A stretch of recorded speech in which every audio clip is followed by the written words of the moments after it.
நதி வெள்ளம் காய்ந்து விட்டால் நதி செய்த குற்றம் இல்லை, விதி செய்த குற்றம் அன்றி வேற யாரம்மா.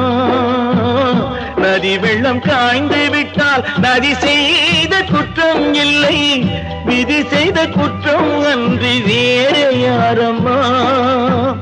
பறவைகளே பதில் சொல்லுங்கள், மனிதர்கள் மயங்கும் போது நீங்கள் பேசுங்கள்.